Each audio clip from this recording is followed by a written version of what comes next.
आज का सत्संग कार्यक्रम शुरू करेंगे। नमः ओम विष्णुपादाय कृष्ण प्रेष्ठाय भूतले श्रीमते भक्ति वेदांत स्वामिनिति नामिने। नमस्ते सारस्वती देवे गौरवाणी प्रचारिणे निर्विशेषा शून्यवादी पाश्चात्य देशतारिणे। जय श्री कृष्ण चैतन्य प्रभु नित्यानंद श्री अद्वैत गदाधर श्रीवासदि गौर भक्त वृंद। हरे कृष्ण कृष्ण कृष्ण हरे हरे, हरे राम राम राम हरे हरे। श्री श्री राधा वृंदावन चंद्र की जय। श्री श्री निताय गौरंग की जय। श्रील प्रभुपाद की जय। निताय गौर प्रेमानंदे हरि बोल। तो आज हम भगवत गीता के 9वें अध्याय से आगे आगे जो है हमारा नेक्स्ट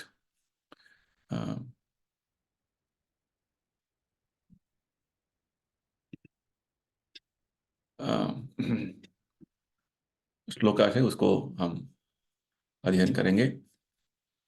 हम्म,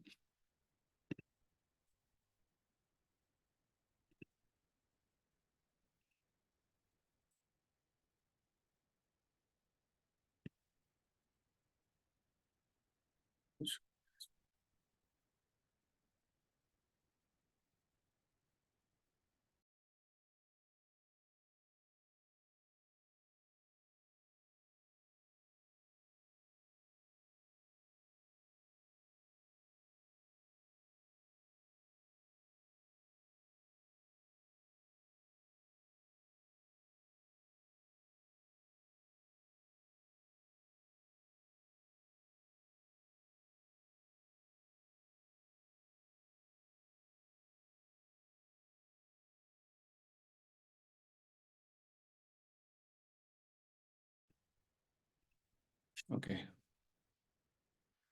कुछ टेक्निकल प्रॉब्लम था। ओके,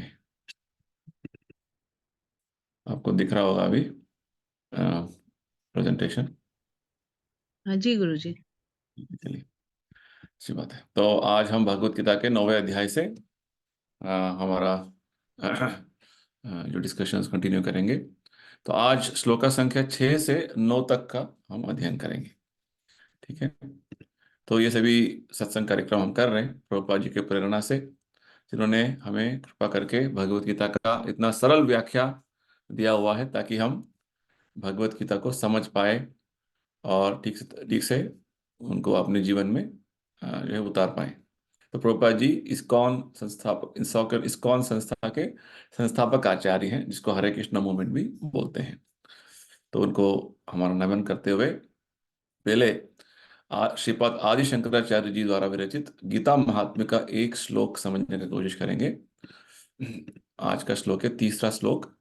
मलिने मोचनम पुंसाम जलस्नानाम दिने दिने सकृत गीतामृत स्नानम संसार मलनाशनम। मनुष्य जल में स्नान करके नित्य अपने को स्वच्छ कर सकता है, लेकिन यदि कोई भगवत गीता रूपी पवित्र गंगा जल में एक बार भी स्नान कर ले तो वह भौतिक जीवन भवसागर की मलिनता से सदा सदा के लिए मुक्त हो जाता है। अच्छा बात बोल रहे हैं शंकराचार्य जी।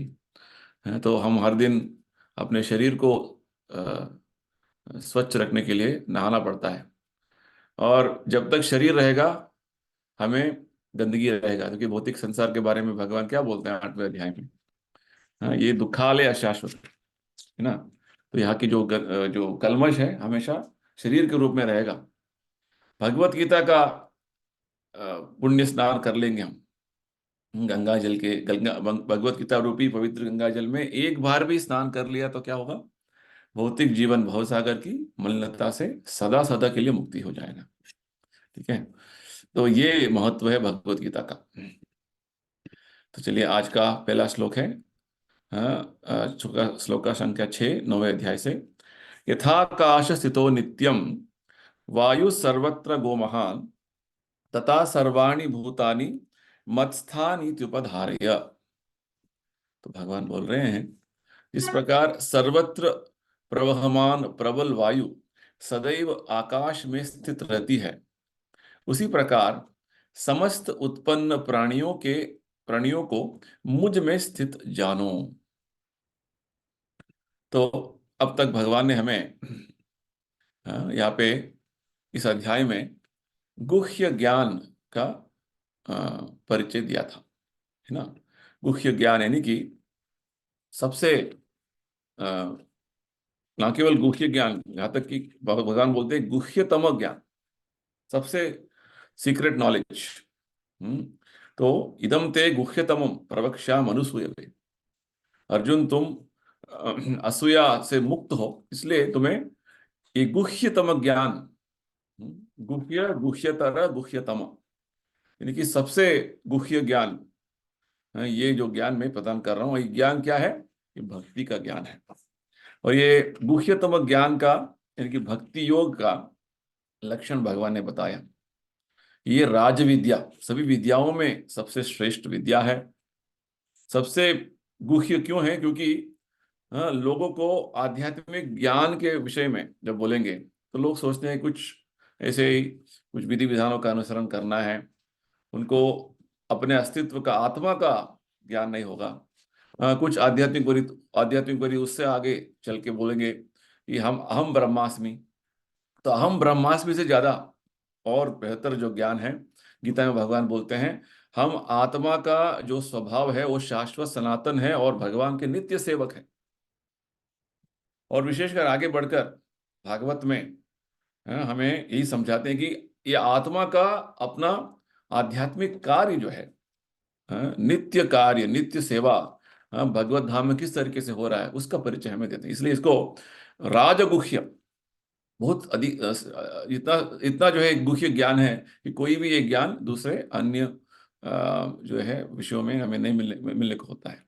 तो राज विद्या राजगुह्य और पवित्रम इदम उत्तमम, इतना पवित्र ज्ञान है, केवल इसका संपर्क में आने से ही हम हमारे सभी पाप कर्मों से हमारा मुक्ति हो जाता है। जैसे हमने अभी अभी पढ़ा, शंकराचार्य जी बोलते हैं केवल भगवत रूपी गंगा जल में एक बार भी स्नान कर लिया तो हमारा ये भौतिक संसार का मलिनता जो है, जिसका कारण हम जन्म मृत्यु बार बार ले रहे हैं, उससे हम मुक्त हो जाएंगे।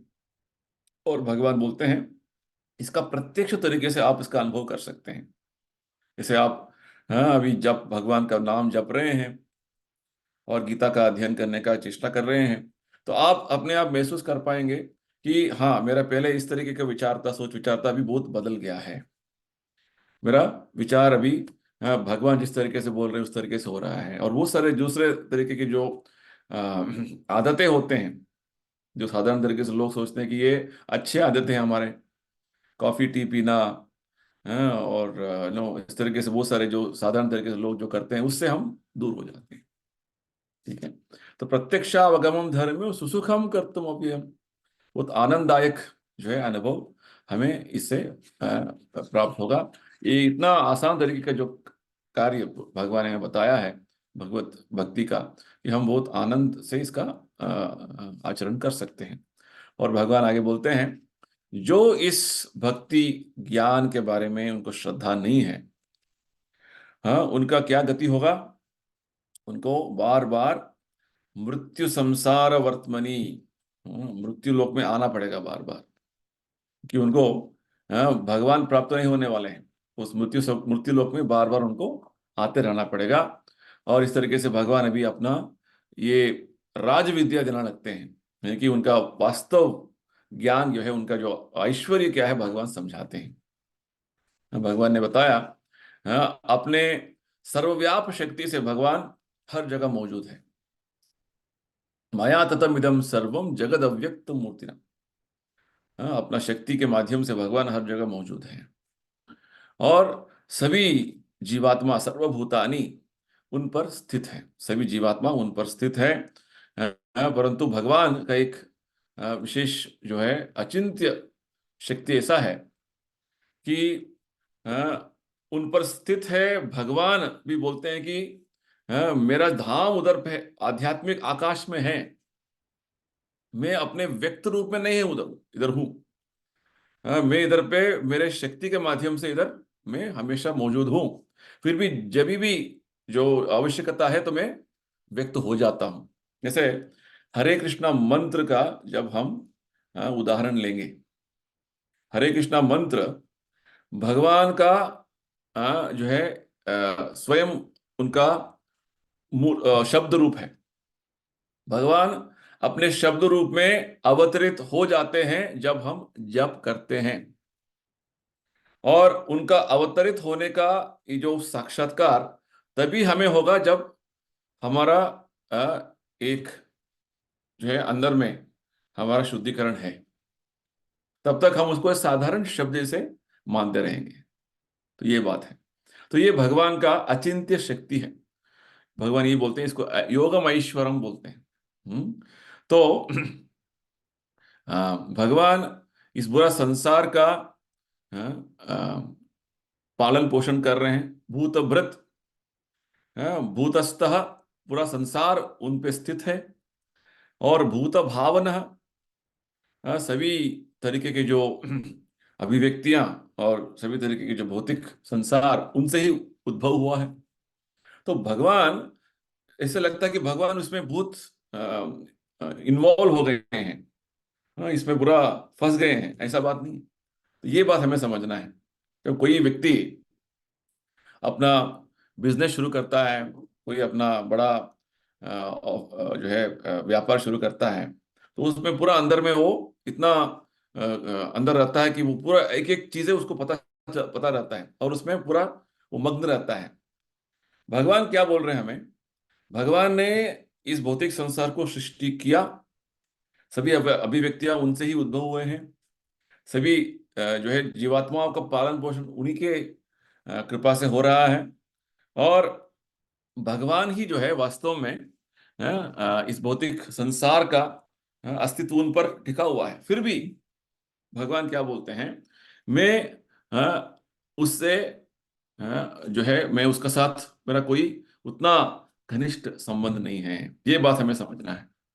प्रभुपाद जी बहुत अच्छा बात बताते हैं। भगवान के अचिंत्य शक्ति पर वो स्थित होने के बावजूद भगवान उसमें उतने जो है फंसे नहीं है। जैसे हम कोई बिजनेस शुरू करते हैं तो वो सोचते हैं कि आदमी मेरा बिना बिजनेस नहीं चलेगा, है ना, उसका रहना बहुत आवश्यक रखता है। भगवान का ऐसा नहीं। भगवान का शक्ति इतना है कि वो अपने अचिंत्य शक्ति के माध्यम से सब कुछ निर्वहन कर रहे हैं। किस तरीके से कर रहे हैं आज हम समझेंगे, आज के श्लोक से समझेंगे। तो आज का जो श्लोक अभी अभी हमने पढ़ा, छठा श्लोक, 6th श्लोक का, यहाँ पे भगवान एक उदाहरण दे रहे हैं किस तरीके से सभी चीजें उन पर स्थित है और फिर भी भगवान उनसे अलग है। तो यहाँ पे एक उदाहरण दे रहे हैं। जैसे एक जो वायु हर जगह पे, भगवान बोलते हैं वायु सर्वत्र गो महान। वायु जो है हर जगह पे सर्वत्र उपस्थित है। और ये वायु ऐसा लगता है कि वो बहुत बलशाली है, महान भगवान बोलते हैं। फिर भी वो आकाश के अधीन में ही रहेगा, है ना। जो आकाश, हम जो हमें पूरा संसार का जो आकाश है उसके अधीन में ही रहेगा। जैसे भगवान 7वें अध्याय में समझाया हमको, भूमि अप अनल, तो जल, वायु, पृथ्वी, अग्नि, ये सब आकाश के अधीन में ही है, खम। तो भगवान ये उदाहरण दे रहे हैं। तो जिस प्रकार आकाश के अधीन में वायु हमेशा रहेगा, वायु लगता है कि बहुत वो महान है, फिर भी वो आकाश के भीतर ही रहता है हमेशा। तो भगवान के अचिंत्य शक्ति किस तरीके से कार्य कर रहा है, इसका परिचय हमें भगवान यहाँ पे दे रहे हैं। प्रभुपाद जी बोलते हैं साधारण मनुष्य को किस तरीके से ये भौतिक संसार, भौतिक प्रकृति, भौतिक अस्तित्व भगवान पर स्थित है। क्योंकि भगवान ये बात बता रहे हैं चौथे और 5वें श्लोक में, सभी अस्तित्व मेरे ऊपर स्थित है, सभी जो भौतिक संसार मेरे ऊपर स्थित है। भगवान बोलते हैं किस तरीके से हो सकता है? क्योंकि हमारा अनुभव में एक साधारण व्यक्ति के ऊपर में इतना सारा जो है अस्तित्व बैठेगा, हम समझ नहीं पाते हैं, हमारा चिंतन से बाहर, इसलिए इसको अचिंत्य बोलते हैं। तो भगवान यहाँ पे जो उदाहरण दे रहे हैं कि आकाश जो है सबसे बड़ा अस्तित्व है, जहाँ पे सब चीजें उसमें आ जा उसके उसमें उसके अंदर आ जाते हैं। तो भगवान बोलते हैं ठीक उसी प्रकार ये अद्भुत जो भौतिक सृष्टि जो है, ये भगवान के इच्छा से बना हुआ है, और सभी भगवान के इच्छा के अनुसार ही सब चल रहे हैं। वो सबसे अच्छा बात भगवान बता रहे हैं इधर। तो हम्म, जैसे साधारण तरीके से हमने सुना हुआ है, एक घास का, एक छोटा सा घास भी जो है भगवान के इच्छा के बिना हिलेगी नहीं, है ना। ठीक उसी प्रकार भगवान की इच्छा के बिना कुछ नहीं चलेगा। तो ये वास्तव अर्थ है। उनको उन्होंने पूरा सृष्टि बनाया, पूरा सृष्टि उन पर स्थित है, और सभी जीव जंतुओं का पालन पोषण भगवान कर रहे हैं। ये हमारा चिंतन के बाहर है। साधारण तरीके से हमने ये, हमारा अनुभव में हमने देखा नहीं है, हमने सुना नहीं है, परंतु भगवान के विषय में यह सत्य है। तो किस तरीके से सत्य है भगवान यहाँ पे हमें समझा रहे हैं उदाहरण के माध्यम से। तो आगे और इसके बारे में भगवान बताने वाले हैं हमको। तो यहाँ पे शुरुआत भगवान ने किया है। तो सब कुछ भगवान के निर्देशन पर चल रहा है। और सब सृष्टि स्थिति लय सब कुछ भगवान के निर्देशन पर ही चल रहा है। फिर भी भगवान उनसे पृथक है। पृथक यानी कि उनसे अलग है। जैसे आकाश हमेशा, एक जगह से स्थित हो जाता है, ऐसे नहीं कि सब चीजों में सब चीजें आकाश फंस जाता है, ऐसा बात नहीं है, है ना। तो वातावरण में कितने सारे चीजें कार्यक्रम होते रहते हैं, फिर भी आकाश अपना एक अस्तित्व बनाए रखता है। तो ठीक उसी प्रकार सभी तरीके के जो गतिविधियां इस भौतिक संसार में चल रहे हैं, वो भगवान के ही निर्देशन पर चल रहे हैं, परंतु भगवान उससे पृथक है। ये बात हमें समझना है। ये सबसे बड़ा इंपॉर्टेंट पॉइंट है जो भगवान अभी और इसके बारे में समझाने वाले हैं हमको। तो उपनिषदों में प्रभुपाद जी बोलते हैं, उदाहरण देते हैं, भौतिक संसार में जितने सारे गतिविधियां चलते हैं, जैसे वायु अपने गति से चलता और सूरज अपने समय पर जो है उसका उदय होता है और रोशनी सबको देता है। चंद्रमा का उदय होता है। इस तरीके से बहुत सारे गतिविधियां जो चल रहे हैं इस भौतिक संसार में, तो बताते हैं कि वास्तव में ये भगवान का निर्देशन पर ये सब कुछ चल रहे हैं। हम्म, वायु अपने गति में हवा बनकर जो है वो तेज से जा रहा है, तो वो भगवान के भय से वो अपना कार्य कर रहा है। जैसे एक बहुत बड़ा फैक्ट्री में, बहुत बड़ा ऑफिस में एक मैनेजर रहते हैं, उनके अंडर में बहुत सारे जो है लोग काम करते हैं। तो वो मैनेजर है, मैनेजर हमें पूछेंगे काम नहीं करेंगे, तो उस भय से जो है काम करते हैं। ठीक उसी प्रकार भगवान वास्तव में ईश्वर, परम ईश्वर है। एकले ईश्वर, भगवान ही परम ईश्वर है। ईश्वर परम कृष्ण, ब्रह्मा ब्रह्मा जी बोलते हैं, ईश्वर परम कृष्ण अनादिरादिर गोविंद सर्व कारण कारणम। तो भगवान ईश्वर कृष्ण जो है वो परमेश्वर है, और उनके अधीन में बहुत सारे लोकपालक हैं। लोकपालक यानी कि देवताएं हैं। वो अलग अलग भौतिक संसार की गतिविधियों का निर्वहन करते हैं। तो वो सभी अपने कार्य क्यों कर रहे हैं? क्योंकि भगवान के भय से वो अपना कार्य नहीं करेंगे, तो भगवान उनसे पूछेंगे क्यों नहीं कर रहे हो, उनको दंड देंगे। ये बात है, तो ये हमें समझना है। तो सभी देवताएं अपने अपने काम खुद से नहीं कर रहे हैं, वो भगवान के निर्देशन पर उनके भय से कर रहे हैं। इसे उपनिषदों में हमें बताया गया है। और यहाँ तक कि ग्रह लोग भी किस तरीके से अपना चलन वलन करते हैं, ये भी ग्रह लोग, अलग अलग ग्रह जो होते हैं, मंगल ग्रह, गुरु, शनि, सब लोग अपने अपने ग्रह लोग अपने स्थान पर स्थित होकर कार्य कर रहे हैं। ये सब भगवान के ही निर्देशन पर हो रहा है। और यहाँ तक कि ब्रह्म संहिता में एक बहुत अच्छा बात हमें ब्रह्मा जी बोलते हैं। हाँ, ये चक्षुरेश सविता सकल ग्रहाणाम राजा समस्त सर्वमूर्ति अशेष तेजा यस्याग्नया भ्रमति संभ्रम काल चक्रो गोविंदमादि पुरुषम तमहम भजामि। तो इस मंत्र, इस प्रार्थना में ब्रह्मा जी भगवान कृष्ण गोविंद का गुणगान कर रहे हैं। गोविंदम आदि पुरुषम, भगवान आप आदि पुरुष हैं, आपके लिए मेरा प्रणाम है, क्योंकि आपके आज्ञा पर सविता, सविता यानी कि सूर्यदेव, यह चक्षुरेश सविता सकल ग्रहाणाम, सूर्यदेव को भगवान के अक्षी, चक्षु बोलते हैं, उनके आंख, आंख बोलते हैं। तो भगवान के आंख जो है सूर्यदेव, वो सभी ग्रह लोगों के राजा है। और ये सूर्यदेव इतने सारे अपार प्रमाण में जो रोशनी दे रहे हैं, और जो हीट दे रहे हैं, ऊष्म दे रहे हैं, ये भगवान के निर्देशन पर दे रहे हैं। और ये सूर्यदेव भी अपने एक पथ पे चल रहे हैं, हर दिन उनका मूवमेंट होता है। वो किस तरीके से हो रहा है? भगवान के निर्देशन पर, भगवान का आदेश पर। यस्याग्नया भ्रमति संवृत काल चक्र, सूर्यदेव का इस तरीके से चलन वलन होने के कारण ही ऋतुएं आते हैं, काल चक्र का जो है आगे बढ़ने का जो कार्यक्रम हो रहा है। सूर्यदेव आगे नहीं बढ़ेगा। जैसे अभी ठंड मौसम था, अभी वो बदल के अभी वसंत मास आ गया। इस तरीके से ऋतु बदलता जाए, गर्मी आएगा, उससे बारिश आएगा।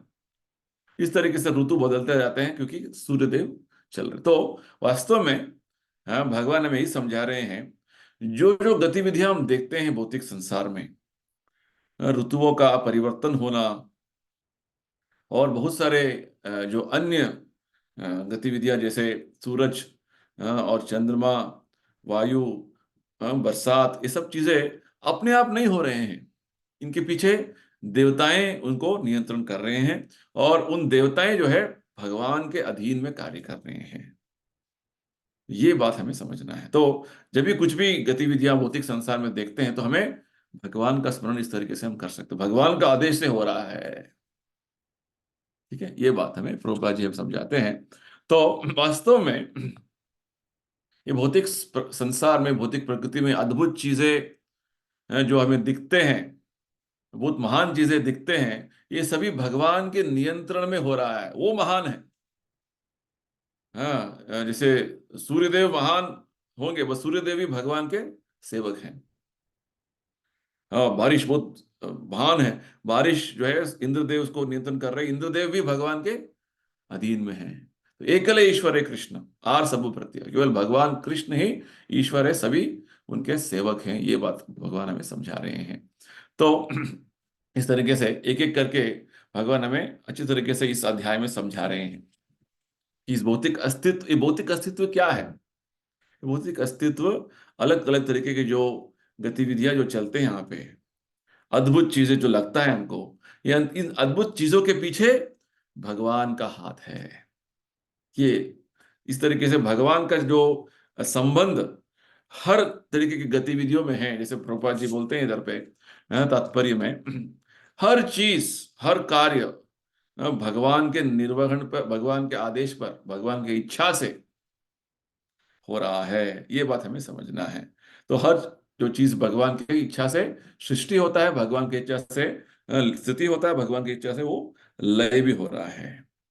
तो एक अच्छा जो है एक कीर्तन है, जो भक्ति विनोद ठाकुर हमारे एक आचार्य, उन्होंने लिखा हुआ है। वो बोलते हैं, जैसे हम अभी अभी प्रभुपाद जी समझा रहे थे, तुम्ही सर्वेश्वरेश्वर ब्रजेंद्र कुमारा, यानी कि ब्रजेंद्र कुमार, ब्रज के जो नंदन, आप सर्वेश्वरेश्वर, सभी ईश्वरों के ईश्वर हो आप। और तुम्हारा इच्छाया विश्व सृजन संहारा, आपकी इच्छा से इस पूरा संसार का सृष्टि होता है, और उसका विनाश भी होता है। तव इच्छा मतो ब्रह्म कोरेन सृजन, आपकी इच्छा से ब्रह्मा जी सृजन करते हैं। तव इच्छा मतो विष्णु कोरेन पालन, भगवान आपकी इच्छा से विष्णु जी उसका पालन करते हैं।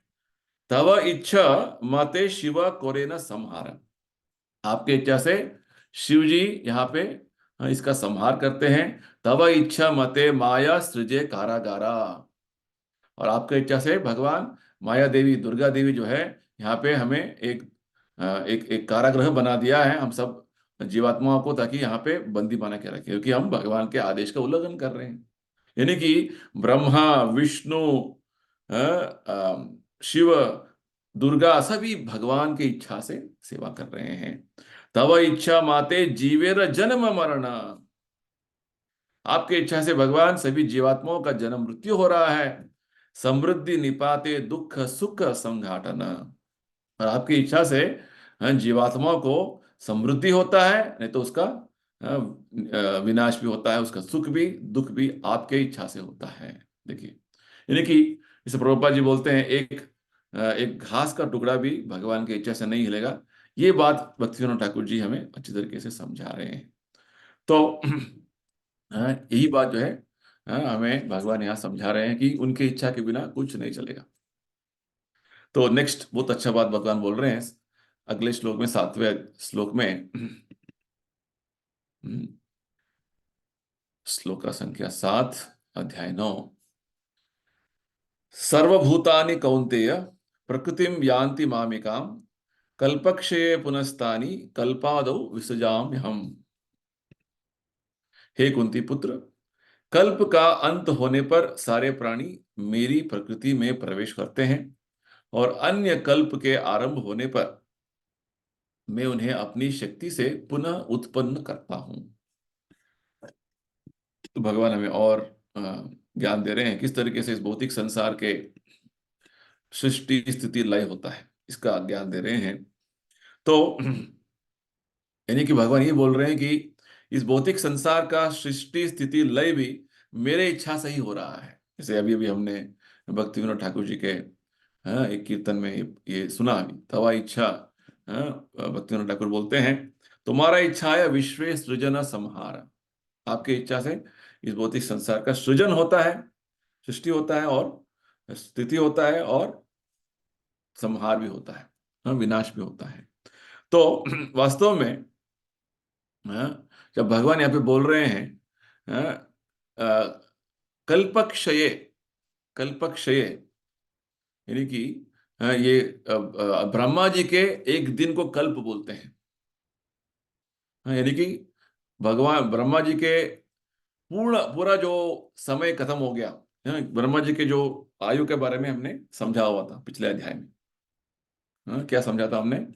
ब्रह्मा जी के आयु जो है, उनके जीवन वास्तव में उनका एक दिन 12 घंटा जो है, वो हमारे 4 युगों का, सत्य त्रेता द्वापर कली युग का 4 युग का 1000 चक्र, ये ब्रह्मा जी के 12 घंटे। और इस तरीके से ब्रह्मा जी का और 12 घंटे का रात, यानी कि 24 घंटे ब्रह्मा जी के 2000 चक्र के 4 युग। और इसका एक कैलकुलेशन बैठता है, केवल 4 युगों का चक्र जो है, उनका पूरा जो कितने साल बैठते हैं, 43 लाख ईयर्स, 43 लाख और उसको 1000 गुना जो है, आप उसको मल्टीप्लाई कीजिए, उतना जो है उनका एक 12 घंटा, उसको डबल करेंगे तो वो ब्रह्मा जी के एक दिन 24 घंटा होता है। यानी कि लगभग मान के चलिए 8.6 बिलियन, 8.6 बिलियन साल जो है ब्रह्मा जी के ये हो जाएगा, एक दिन हो जाएगा। सॉरी, 8.6 बिलियन नहीं, ये 8600 बिलियन, यानी कि 8600 बिलियन इज बिग नंबर, यानी कि ये करोड़ों में हो जाता है लगभग 860 करोड़, 86 करोड़ हो जाता है। तो देखिए कितना, 860 यानी कि 860 करोड़ इज बिग नंबर। तो इतना बड़ा जो है ब्रह्मा जी का एक दिन, और इस तरीके से 30 दिन, 1 महीना, और इस तरीके से 12 महीने। इस तरीके से ब्रह्मा जी का भी 100 साल है। तो 100 ईयर्स ब्रह्मा जी का भी जब हो जाता है, ब्रह्मा इधर दो तरीके के विनाश होते हैं। एक तो ब्रह्मा जी के हर दिन पे विनाश होता है, उसको बोलते हैं जो आंशिक विनाश, संहार। और ब्रह्मा जी के जीवन के अंत में कल्पक क्षय सब कुछ खत्म हो जाता है। तो यही बात भगवान बोल रहे हैं इधर। ब्रह्मा जी का मृत्यु के बाद तो क्या होगा? तो ब्रह्मा जी का मृत्यु होने के बाद सब कुछ विनाश हो जाएगा, ये भी भगवान के आदेश पर चलता है। यानी कि भगवान सृष्टि करते हैं और विनाश होता है। भगवान के लिए तो ये एक तरीके से एक लीला है। परंतु ब्रह्मा जी का समय लगता है कितना ज्यादा, ब्रह्मा जी के हिसाब से लग रहा है। विष्णु जी के हिसाब से तो बहुत छोटा है वो। जैसे विष्णु, गर्भोदकशाही विष्णु के बारे में हमें बताते हैं। गर्भोदकशाही विष्णु ये वास्तव में एक और विष्णु से वो आते हैं। जब भगवान सृष्टि करना चाहते हैं तो उनका एक विस्तरण है, उसका नाम है महाविष्णु। महाविष्णु उनके शक्ति के माध्यम से, ये भौतिक शक्ति के माध्यम, भौतिक शक्ति उनसे जब निकलती है तो ये भौतिक शक्ति वास्तव में इस भौतिक संसार का सृष्टि करता है। और किस तरीके से होता है उसका वर्णन आता है। यस्यैक निश्वसित कालम अथावलंब्य। जैसे जब हम श्वास निश्वास, श्वास लेते हैं, श्वास छोड़ते हैं, इनहेलिंग एक्सेलिंग बोलते हैं इसको। जब श्वास छोड़ते हैं, जैसे विष्णु जी श्वास छोड़ते हैं, महाविष्णु, तो उनके रोम रंध्र से, स्किन पोर्स से क्या होता है, ब्रह्मांड निकलते हैं। और जब श्वास अंदर लेते हैं तो सभी ब्रह्मांड फिर से अंदर चले जाते हैं। यानी कि वो अ, विष्णु जी के, महाविष्णु जी के निश्वास, वन ब्रेथ जो है, वो इतना ही टाइम है ब्रह्मांड का अवधि उनके हिसाब से। और ब्रह्मा जी के लिए ये बहुत, हमें लग रहा है कि बहुत बड़ा है, बड़ा है। तो ये बात है। तो वास्तव में भगवान हमें यही बात बता रहे हैं कि जब विनाश हो जाता है, सर्वभूतानि कौन्तेय, जब विनाश हो जाता है तो सभी जीवात्मा जो है, जो जो शरीर उनका है, सब भगवान में समा समा लेते हैं, भगवान के अंदर चले जाते हैं। तो फिर से सृष्टि होने पर ये सभी जीवात्मा फिर से बाहर निकलते हैं। यही बात भगवान यहाँ पे बता रहे हैं। तो वो आंशिक तरीके का संहार होगा, संपूर्ण प्रलय होगा। किसी भी समय में वो सभी जीवात्मा भगवान के, विष्णु के शरीर के चले चले चले जाते हैं। और फिर से सृष्टि होने के समय में सब कुछ बाहर निकलते हैं। फिर से भगवान अपने दृष्टि से सभी जीवात्माओं को फिर से उस भौतिक संसार में वहां पे फिर से स्थापित करते हैं। तो किस तरीके से होगा उसके बारे में भगवान अभी नेक्स्ट श्लोक में बता रहे हैं, 8वें श्लोक में बता रहे हैं। तो नेक्स्ट श्लोक, श्लोका संख्या 8, 9वें अध्याय। प्रकृतिम स्वाम अवष्टभ्य विसृजामि पुनः पुनः, भूतग्रामम इमं कृष्णम अवश्यम प्रकृतेर वशात। तो भगवान बोल रहे हैं, संपूर्ण विराट जगत मेरे अधीन है। यह मेरी इच्छा से बारंबार स्वतः प्रकट होता रहता है, और मेरी ही इच्छा से अंत में विनष्ट होता है। देखिए, स्पष्ट बता रहे हैं भगवान। प्रकृतिम स्वाम अवष्टभ्य विसृजामि पुनः पुनः। यानी कि सभी भौतिक तरीके के भौतिक संसार जो है, पूरा विराट जगत भगवान के अधीन में है। उनकी इच्छा से वो सृष्टि होता है, सृजन होता है, उनकी इच्छा से विनाश भी हो जाता है। तो यहाँ पे प्रभुपाद जी में समझाते हैं वो तो इस तरीके से कि वास्तव में भगवान के अलग अलग शक्तियां हैं, इसके बारे में हमने 7वें अध्याय में पढ़ा था, समझा था। भगवान बोलते हैं 2 तरीके की शक्तियां हैं, पराशक्ति, अपराशक्ति। पराशक्ति यानी कि उच्च तरीके की शक्ति, जो भगवान के अंतरंगा शक्ति, आत्मा, हम सब पराशक्ति हैं। और अपराशक्ति यानी कि निम्न शक्ति, इंफीरियर एनर्जी बोलते हैं इसको। भौतिक प्रकृति को इंफीरियर एनर्जी यानी कि बहिरंगा शक्ति बोलते हैं। तो वास्तव में जब भी भगवान इस भौतिक संसार को सृष्टि करना चाहते हैं तो उनका भौतिक शक्ति, जो अपरा शक्ति है, उसको भगवान निकालते हैं और उसको महत्तत्व के रूप में निकालते हैं। उसको, जिस भौतिक शक्ति को महत्तत्व बोलते हैं, और वहां पे भगवान अपने पुरुष अवतार में अवतरित होते हैं। ये पुरुष अवतार यानी कि इस भौतिक संसार को सृष्टि करने का अवतार भगवान के, भगवान कृष्ण का, एक जो है वो विस्तरण है, उनको बोलते हैं पुरुष अवतार। तो बहुत सारे अवतार हैं, उसके बारे में हमने चौथे अध्याय में समझाया था। पुरुष अवतार है, लीला अवतार है, गुण अवतार है। पुरुष अवतार यानी कि विष्णु, तीन विष्णु हैं, महाविष्णु, गर्भोदकशाही विष्णु और परमात्मा विष्णु, ये तीन विष्णु हैं। और गुण अवतार ब्रह्मा विष्णु शिव, इसको गुण अवतार, तीन तरह के गुण हैं, सत्व गुण, रजोगुण, तमगुण के अवतार है। लीला अवतार है, जैसे कूर्म अवतार, मत्स्य अवतार, वराह अवतार, वामन अवतार, ये सब लीला अवतार है। हाँ, युग अवतार, अलग अलग युगों में भगवान का अलग अलग अवतार होता है। जैसे कलयुग में चैतन्य महाप्रभु का अवतार है, हुआ है। द्वापर युग में भगवान कृष्ण स्वयं आए। इस तरीके से अलग अलग युगों का अवतार है। और शक्त्यावेश अवतार, हम्म, भगवान के जो भक्ति का शक्ति जो है, नारद मुनि के रूप में अवतरित हुए हैं। तो इस तरीके से शक्त्यावेश अवतार, परशुराम भी एक शक्त्यावेश अवतार है। तो अलग अलग अवतारों का परिचय भगवान हमें चौथे अध्याय में दिया था। तो यहाँ पे विशेषकर पुरुष अवतार के बारे में प्रभुपाद जी बोल रहे हैं।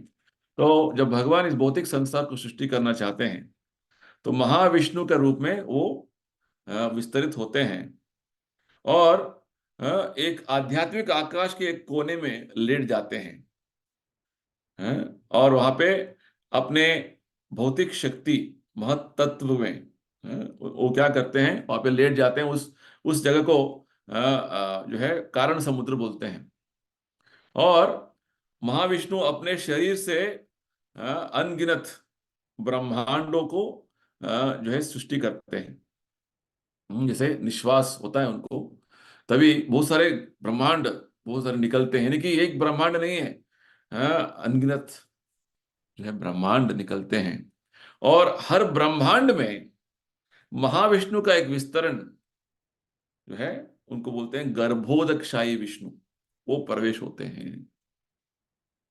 तो महाविष्णु जो भगवान के एक विस्तरण है, और उनके शरीर से, उनके रोम रंध्र से बहुत सारे ब्रह्मांड निकलते हैं निश्वास से।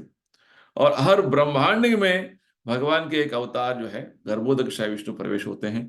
और गर्भोदकशाही विष्णु उस ब्रह्मांड में जो है अपने शरीर से जो स्वेद, पसीना पसीना निकाल के उसमें उसको गर्भोदक समुद्र बना देते हैं और उसमें लेट जाते हैं। आधा पूरा ब्रह्मांड जो है उस उनके शरीर से जो पसीना निकलता है उसमें भर जाता है और उसमें लेट जाते हैं। और अपने शरीर, अपने नाभि से जो कमल निकलता है, उसके ऊपर में ब्रह्मा जी का जन्म होता है। वो कमल का कांड जो है 14 ग्रह लोकों का विभाजन उसमें हमें देखने को मिलता है। तो हर ब्रह्मांड का सृष्टि होने के बाद भगवान गर्भोदक शय विष्णु के रूप में प्रवेश हो जाते हैं। और हर जीवात्मा और हर अणु अणु में फिर से गर्भोदक शय विष्णु के जो विस्तरण है, वो क्षीरोदक शय विष्णु, परमात्मा विष्णु के रूप में वो प्रवेश हो जाते हैं। तो इस तरीके से भगवान भगवान हर अणु अणु में, हर जीवात्मा के अंदर प्रवेश हो जाते हैं। अंडांतरस्थ परमाणु चयांतरस्तम गोविंदमादि पुरुषम तमहम भजामि। तो ये भगवान कृष्ण का इस तरीके से उनका भौतिक संसार में पुरुष अवतार का जो लीला से उनका भौतिक संसार का निर्वहन होता है। और विशेषकर प्रभुपाद जी हमें एक बात बताते हैं जीवात्मा के बारे में। जीवात्मा जो है वास्तव में इस भौतिक संसार में, कभी कभी हम इस आधुनिक तरीके के विज्ञान में और बहुत सारे जो एजुकेशन में ये सिखाते हैं कि पहले सृष्टि में कुछ नहीं था। केवल ऐसे जो कीटाणु थे, ऐसे जो बैक्टीरिया थे, ऐसे जो मनुष्य नहीं थे, पहले जीवात्मा नहीं थे, ऐसे बोलते हैं। ये गलत है। प्रभुपाद जी यहाँ हमें समझाते हैं जिसे पिछले श्लोक में श्याम समझा, जब विनाश हो जाता है तो सभी जीवात्मा विष्णु के शरीर में आके समा जाते हैं। सृष्टि होने के शुरुआत में फिर से भगवान उन जीवात्माओं को फिर से सृष्टि करते हैं, शरीर देके और स्थित कर देते हैं यानी कि अ, जिस प्रकार उन जीवात्माओं का जिस समय में उनका विनाश हुआ था, जिस कर्म में उनका मृत्यु होता, वो उसी नेक्स्ट कर्म जो है वो आगे बढ़ाते हुए भगवान उनको एक और शरीर देंगे। हमारा इस भौतिक संसार का जीवन को बोलते हैं नित्यबद्ध जीवन। नित्यबद्ध जीवन यानी कि हम इस भौतिक संसार में कब से यहाँ पे आके हमारा जो जन्म मृत्यु का चक्कर में फंसे हुए हैं, हमें पता नहीं है। अनादि काल से अनादि कर्म फले पड़ी भवार्णव जले। भक्ति विनोद ठाकुर जी में एक और कीर्तन में बताते हैं, अनादि कर्म फले। हाँ, कब से मेरा ये कर्म का फल शुरू हो गया मुझे, और इसका जो फल भुगत रहा हूं मुझे भी पता नहीं है। और इस बड़ी भवार्णव जल, इस भव सागर में आके पड़ गया हूँ, गिर गया हूँ, और जन्म मृत्यु के चक्कर में फंस गया हूँ। हाँ, कोरी बोरे ना ते की उपाय। मुझे कुछ समझ में नहीं आ रहा है कैसा हो रहा है इस पूरा संसार में। हाँ, मुझे तो मन में इतना जो है मेरा कंफ्यूजन हो रहा है कि कैसे मुझे ऐसे जीवन मिल गया, मुझे भी पता नहीं है। ऐसे पृथ्वीनाथ ठाकुर बोलते हैं। तो वास्तव में भौतिक संसार का जो सृष्टि किस तरीके से हुआ, और जीवात्मा सृष्टि के आदि से हमेशा मौजूद थे। अपने कर्म के पिछले जन्म के कर्म के आधार पर फिर से जब सृष्टि होता है, उनका जीवन शुरुआत हो जाता है और कंटिन्यू होता है। तो ये सभी इन सभी जो विषयों का जो है उचित विवरण इधर हमें भगवान क्यों दे रहे हैं, ये समझाने के लिए कि वास्तव में हमारा आत्मा बनकर हमारा अस्तित्व क्या है, आध्यात्मिक अस्तित्व है। हमारा अस्तित्व ब्रह्मभूत। गीता में भगवान आगे बताएंगे, ब्रह्मभूत प्रसन्नात्मा न शोचति न कांक्षति। ब्रह्मभूत के बारे में, ब्रह्मभूत भूत यानी कि कोई भी जीवात्मा हो, कोई भी जो है वो जड़ वस्तु भी हो, तो हम वास्तव में जीवभूत हैं। अभी जीवभूत क्योंकि हम अपने अस्तित्व को नहीं जान रहे हैं, और एक तरीके से तो भूलकर इस भौतिक संसार में कोई भी दूसरा जीवात्मा के तरह हमारा जीवन बिता रहे हैं। हमारा आत्मा का अस्तित्व जो है, आध्यात्मिक अस्तित्व को भूल गए हैं। तो भगवान चाहते हैं कि हम फिर से हमारा वास्तव अस्तित्व को फिर से उसको जागरण करें, और हमारा भगवत सेवा का जो हमारा जो स्वभाव है उसे जागरण करें। तो इसको बोलते हैं मुक्ति। मुक्तिर हित्वा अन्यथा रूपम स्वरूपेण व्यवस्थिति। ये भागवत का मुक्ति का परिभाषा है। तो मुक्ति क्या है? अभी हमें वास्तव स्वरूप हमारा जो है, आत्मा का स्वरूप में भगवान का सेवा करना हमारा वास्तव स्वरूप है। वो स्वरूप अभी वो निकल के, यानी कि वो कवर हो गया है, और हमें एक और स्वरूप मिल गया है अभी, शरीर, भौतिक शरीर मिल गया है, जो वास्तव में हमारा स्वरूप नहीं है। जैसे ड्रामा में, नाटक में जो है कोई हम पात्र निभा रहे हैं, और उसमें हमें एक राजा बनने का एक जो है स्वरूप मिल जाता है। उस तरीके से हमारा जो है मेकअप होता है ना। तो लगता नहीं कि तुम राजा बन गए हो, तुम राजा ऐसे दिख रहे हो, है ना। वास्तव स्वरूप ढक गया।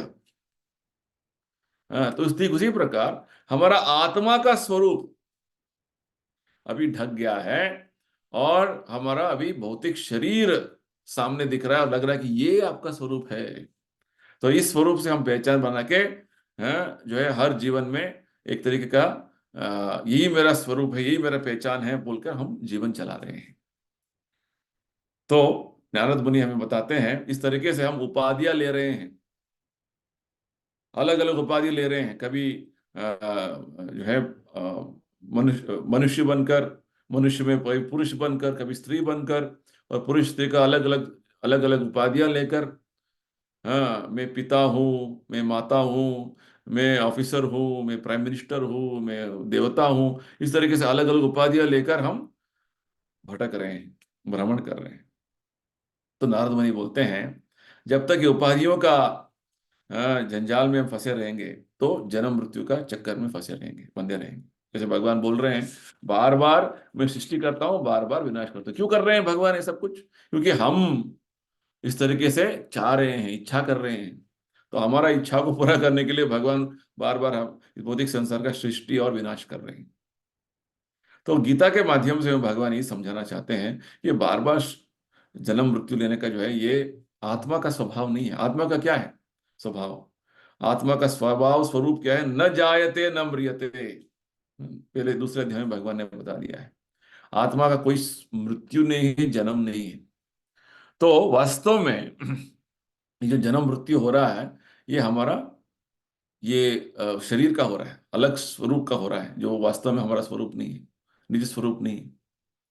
हाँ, अन्य स्वरूप ये, अन्यथा रूप, ये अन्यथा रूप के लिए हो रहा है। बार बार ये चेंज होता रहता है। देखिए, अभी हमारा जो शरीर हम बोल रहे हैं हमारा है, बचपन से लेके अब तक कितना परिवर्तन हो गया है। जैसे आप जो जन्म से लेके अब तक आप थोड़ा फोटो खींच के रखेंगे एक एक करके साइड साइड में, बहुत सारा फर्क देखेंगे। कल तक कि दूसरा आदमी कोई दूसरा है दिखाएंगे तो ये अलग बच्चा है, ये अलग है, ये अलग है दिखेगा, है ना। परंतु हमें लगता है ये मैं हूं। इस तरीके से हमारा जन्म जन्मांतर से बहुत सारा हम अन्यथा रूपम ले रहे हैं। जब हमारा वास्तव स्वरूप का जो अस्तित्व में फिर से हम जागृत हो जाएंगे, तभी ये सभी लगे दिखेगा। अब तो ड्रामा कर रहे थे अलग अलग, अलग अलग शरीरों में, अलग अलग जीवनों में। तो ये ड्रामाबाजी हमें बंद करना है। ये भगवान बोलते हैं गीता में कि ये ड्रामा बंद करके अपना वास्तव अस्तित्व में वापस लौट जाओ। तो भगवान के सभी विवरण विस्तरण से विवरण जो इधर गीता में इस भाग में जो भगवान दे रहे हैं, यही समझाने के लिए है, ये ड्रामा नाटक बंद करना बंद करो और मेरे वास्तव अस्तित्व में आ जाओ, जो तुम्हारा स्वरूप है। स्वरूपेण व्यवस्थिति। इस भौतिक संसार से मुक्ति पाओ, ये तो भटकते रहोगे। फिर से जन्म मृत्यु मृत्यु, ये सृष्टि स्थिति लय तो होता रहेगा भगवान की इच्छा से। तो इस ये ज्ञान देने के लिए भगवान हमें सब सभी विषय बता रहे हैं। ठीक है, चलिए नेक्स्ट आगे श्लोक देखेंगे। श्लोक का संख्या 9,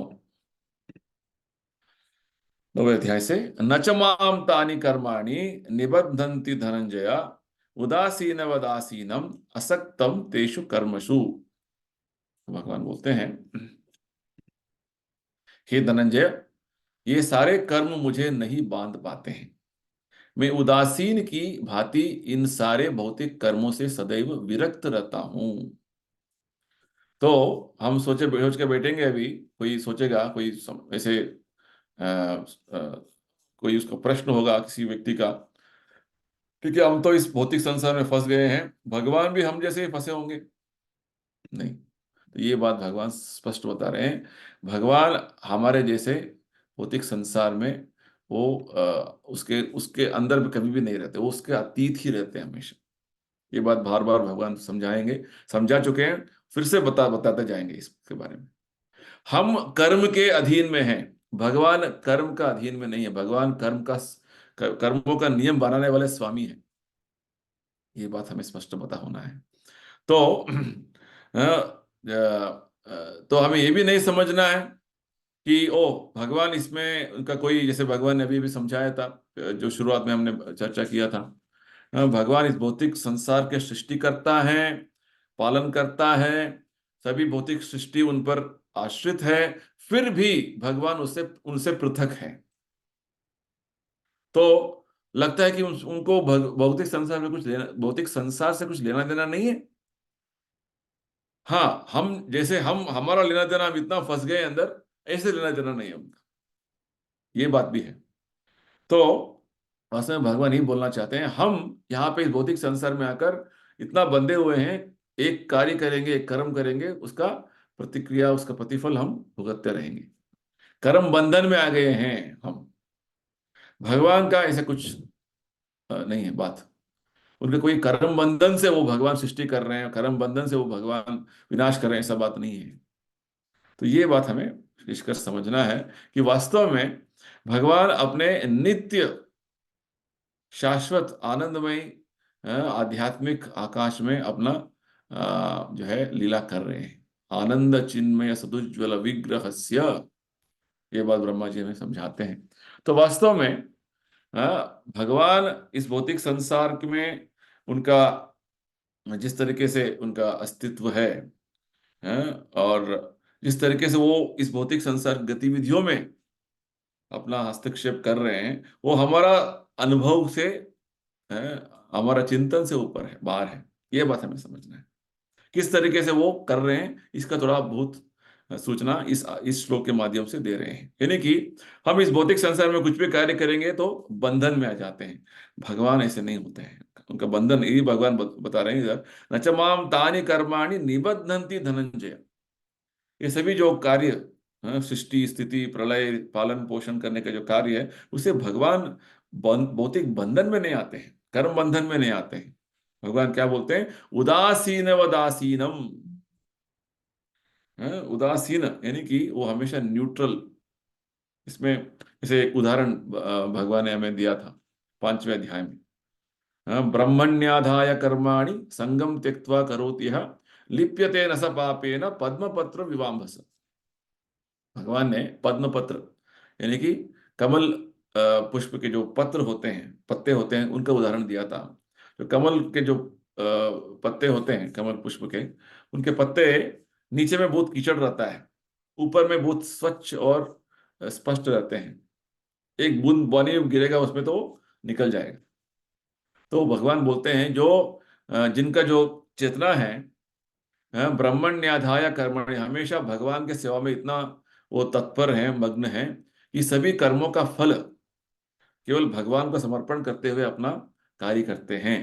ब्रह्मण्याधाय कर्माणि संगम त्यक्त्वा करोति यः। तो वो कोई भी पाप कर्मों से वो बाधित नहीं होते हैं, पाप कर्मों के बंधन में नहीं आते हैं। भगवान बोल लिप्यते न स पापेन। जो जिस इस प्रकार से जब भगवान के लिए संपूर्ण कार्यों का फल जो है समर्पण नहीं करते हैं, वो कर्म बंधन में आ जाते हैं। यज्ञार्थात कर्मणो अन्यत्र लोकयम कर्म बंधन। जब भगवान विष्णु के लिए जब हम कर्म नहीं करते हैं तो कर्म बंधन में आ जाते हैं। तो ये बात बताते हैं। तो भगवान का स्थिति ऐसा नहीं कि हम जैसे साधारण जीवात्मा जो कर्म बंधन में है, कर्म के नियमों के अधीन में है, ऐसा नहीं है। जैसे भगवान ने 4 अध्याय में बताया था, अजोपि सन अव्ययात्मा भूतानाम ईश्वरोपि सन। हाँ, तो भगवान बार बार यही बात बता रहे हैं हमको कि भगवान इस भौतिक सृष्टि के नियमों के अधीन में नहीं है। जैसे बताते हैं, चातुर्वर्ण्यम मया सृष्टम गुण कर्म विभागशः। भगवान ने इस भौतिक संसार में 4 वर्णों का सृष्टि किया है, गुण कर्म के विभाजन किया है। परंतु भगवान उसके अधीन में नहीं आते, वो तो हमेशा अतीत रहते हैं उसका। अजोपि सन अव्ययात्मा भूतानाम ईश्वरोपि सन। इस तरीके से हमें समझना है कि भगवान हमारे भौतिक संसार का सृष्टि करता है। भगवान इस भौतिक संसार का पालन करता है।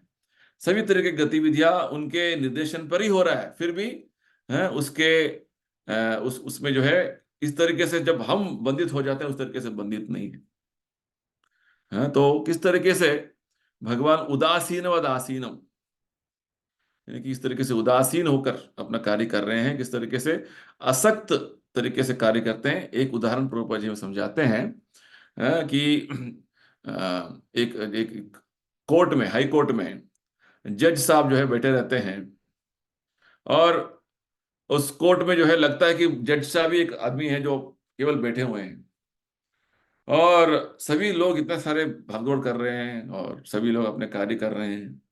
लॉयर अपना केस जो है व्यक्त कर रहे हैं। वहाँ पे नीचे जज साहब के नीचे वो सारे जो कर्मचारी हैं वो पूरा टाइपिंग कर रहे हैं, सब कुछ काम कर रहे हैं। जज केवल बैठकर देख रहे हैं क्या हो रहा है, और अपना आदेश सुनाते हैं हर केस का। क्या क्या होना है, उसको फांसी चढ़ाना है, उसको इतना जो है कंपेंसेशन देना है, वो जज सुनाते हैं। कहता है कि जज कुछ नहीं कर रहे हैं, परंतु जज के जो है उनका विषय में सभी तरीके के जो केस चल रहा है, उन्हीं के जो जो है ध्यान में आकर ही वो उसका एक जजमेंट निकलेगा, ये बात है। तो इस तरीके से हम उदासीन होकर बैठे हैं, क्योंकि जो केस चल रहा है उसका वास्तव में कानून के हिसाब से क्या सही है क्या गलत है, उसका पूरा उसका उसका पूरा विश्लेषण करते हुए जज साहब जो है उसका निर्णय देते हैं। ठीक उसी प्रकार इस भौतिक संसार के हर गतिविधियों का पूर्ण तरीके का जो नियंत्रण भगवान में है, और जिस जिस जीवात्मा को उनके कर्म के अनुसार जो मिलना है, जो उसको ग्रहण होना है, जो नहीं मिलना है, सब कुछ भगवान के आदेश पर चलेगा। इसलिए कभी कभी हाँ हम देखते हैं कि वो उसको वो आदमी तो इतना बुरा कर्म करता है फिर भी अच्छा समय चल रहा है उसका, और ये आदमी इतना अच्छा कार्य करता है फिर भी उसका बुरा समय चल रहा है। तो हमें कभी लगता है कि ये क्या हो रहा है, तो किसके हाथ से हो रहा है, बस ऐसे हो रहा है क्या? नहीं, भगवान के आदेश पर हो रहा है, क्योंकि हर व्यक्ति का अपना पूर्व कर्म है।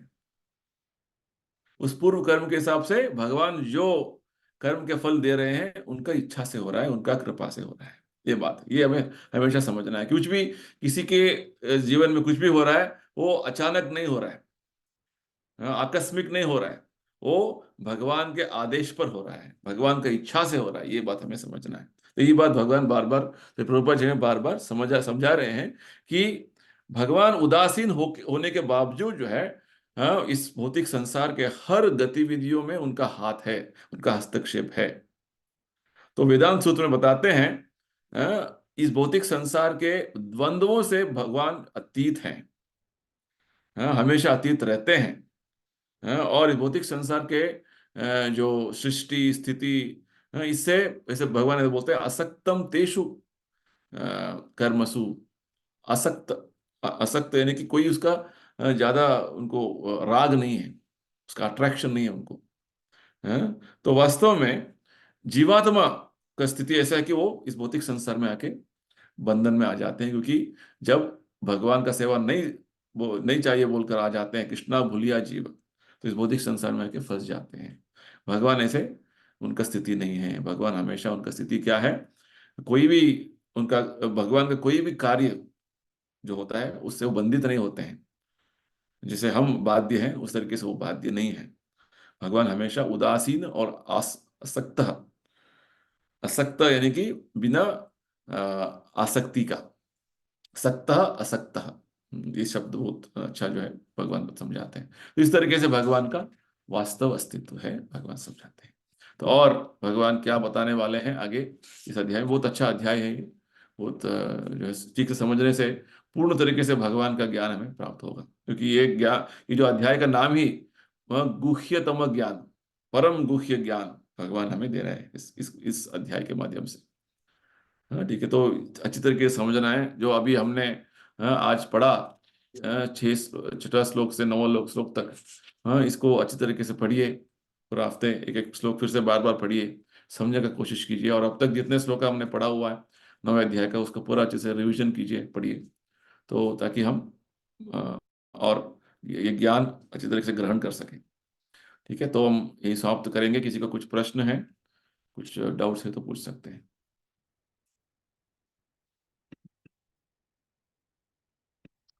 हरे कृष्णा। ठीक है, तो हम समाप्त करेंगे। सबको हरे धन्यवाद। धन्यवाद। हरे कृष्ण मैम। हरे कृष्ण गुरु जी, दंडवत प्रणाम। हरे कृष्णा।